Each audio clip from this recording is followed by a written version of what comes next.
Welcome. Today we're going to learn how to turn off Data Saver on Discord using your Android device. This updated step-by-step guide will help you enjoy Discord without the limitations of data saving mode. Let's get started. First, grab your Android device and open the Discord app. You'll see your home screen filled with all your favorite servers and chats. Next, look to the bottom right corner of your screen. You'll spot an icon labeled You. Go ahead and tap on it. This will take you to your user profile, where all your personal settings are located.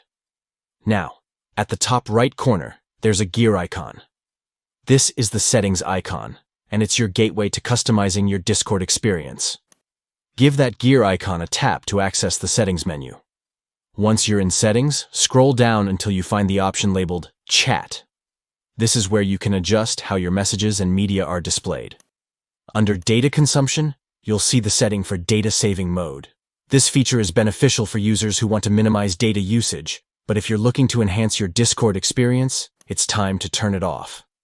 Simply toggle the switch to disable Data Saving Mode, and that's it. You've successfully turned off Data Saver on Discord. Now, you can enjoy all the rich media and features Discord has to offer without worrying about data restrictions. Thanks for watching and happy chatting on Discord.